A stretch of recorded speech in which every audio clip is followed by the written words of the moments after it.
How's your communication when it comes to your spouse and or your children? Dr. Karyn Gordon is here to help us all out.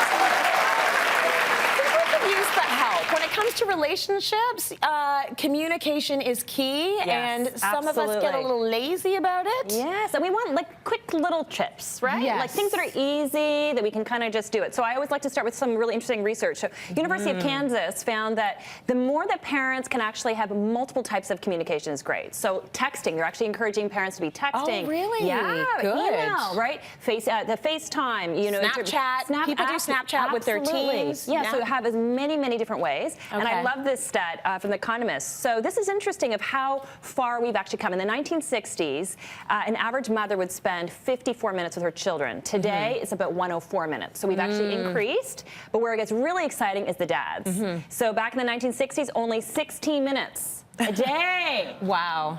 Today, though, it's 59 minutes. Good. Yes. Isn't that amazing? Good. I think it's amazing. I think it's amazing for the dads out there, and I think it's amazing for the kids. Absolutely. They get more daddy. Like, it was so special when my dad came home from work. It was like, he's never here.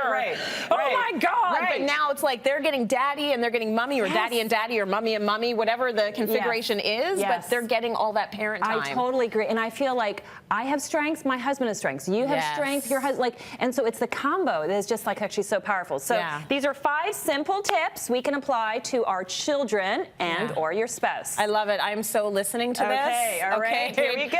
Tip number 1, please. Okay, tip number 1 is check your mood. So I did some interesting research with teenagers. So when we started our counseling practice over 20 years ago, I specialized with teenagers. And teenagers are a great place to start because it's the toughest age group to work with, right? So I did research with 1,500 teenagers and asked them a very simple question. What is the one thing that would help you talk more with your parents? What did they say? For parents to be relaxed. Oh, chill out. To chill out. That's hard. To chill out. Yes, to chill out. So you have to really, and I think part of it is that kids are incredibly intuitive with our mood. Right. They will sense it. So if we're anxious and we're stressed, they're gonna sense it and they're gonna mirror it right back. If we're really relaxed, they're going to be much more likely to talk. And so for all of us, but this is going to work really well with kids, but also your spouse. So number 1 is to check your mood. Because what I find is when you come home and you were like, did you take the chicken out of the fridge? Why did you do your homework? Did you get the assignment? Did you get the agenda signed?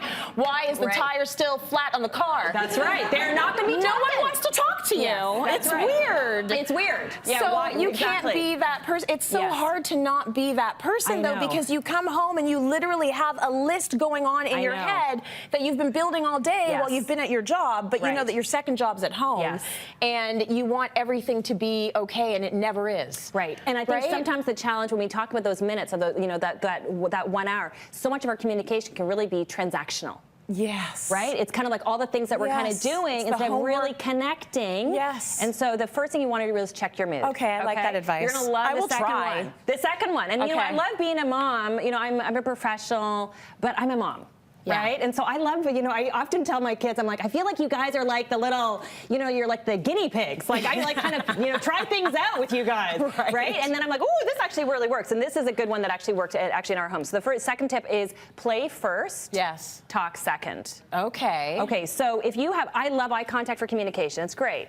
But it's also very intimidating. Yes. Okay, and when you want to kind of have a good connection with your spouse or your kids, especially with some tricky topics, if you actually give them eye contact, you'll feel the anxiety kind of raising. Yeah. And so one of the things you want to do is actually you want to play first and talk second. So that's where talking sideways is really helpful. Cars, cooking. Yeah. And my favorite that I just figured out over the holidays is puzzles. Okay, I love puzzles. So we were at their cabin, our family cabin, for the holidays, and so at 5 o'clock we would start doing puzzles. And so I'd have the fire on, I'd have a hot chocolate, and I cannot believe the conversation I had with my boys, they're 10, over puzzles. We talked about marriage, we talked about how to choose a spouse, we talked about sex. I'm like, boys, you ask me any question you want, and we're just sipping our hot chocolate as we're putting these puzzles. There's no eye contact, and we did for the first day, it was like a whole hour. I'm like, man, this thing is so amazing. Good! Every day, everyone! Yes. Every day for an hour, we had the most amazing conversation over puzzles. That's amazing. Go get a puzzle. Go get a puzzle. Get some puzzles today. Get some puzzles. And have some good conversations without looking at each other. Absolutely. But here's a really important point, because I told my husband, I'm like, honey, I said, this is like an amazing strategy I've just figured out. Yeah. He's like, I'm going to do it. He goes, okay, everyone, get out your timer. We're going to all time ourselves with the puzzles. I'm like, okay, no, dude, honey. this is not working.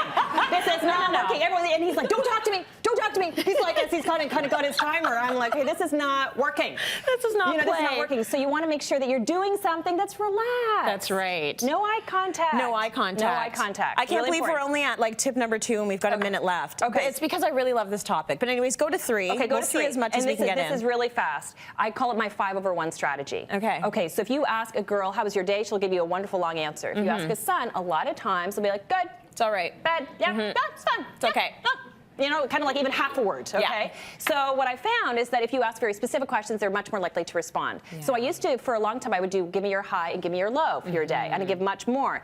And then I upped it last year. I said, give me your 5 highs, give me your 1 low. It works amazing. Interesting. And when you give a number, especially for gender, I find boys really respond very well to this. When you give them a number, all of a sudden they're now looking for 5 things that were high, and it helps them to focus on gratitude, but you're also listening about the low, things something that maybe was not so positive. Totally. But you're getting a bit of a high level with what actually was happening in their day, and it's an amazing way of actually connecting. Oh, I love that. We do a little game show called Rate Your Day. Ooh, Tracy, and so like we have to do like that's the theme song and a little thing. Oh, yeah. And then they've got to do was it a 6, a 7, a 8, a 2, and sometimes it's because there was an argument on the playground. That's good. So they enjoy that, and I noticed the number system helps. It really does, because it makes it more concrete versus how was your day? It's too broad. It's too broad. It's too broad. We want to be like I can tell you everything in my day. There were highs and lows. I laughed, I cried. It was the whole 9. Right. And in my day, I usually do laugh and cry in a day. Yes. Yeah. Thank you so much for the advice. So good. Get a puzzle and don't come home angry. Okay.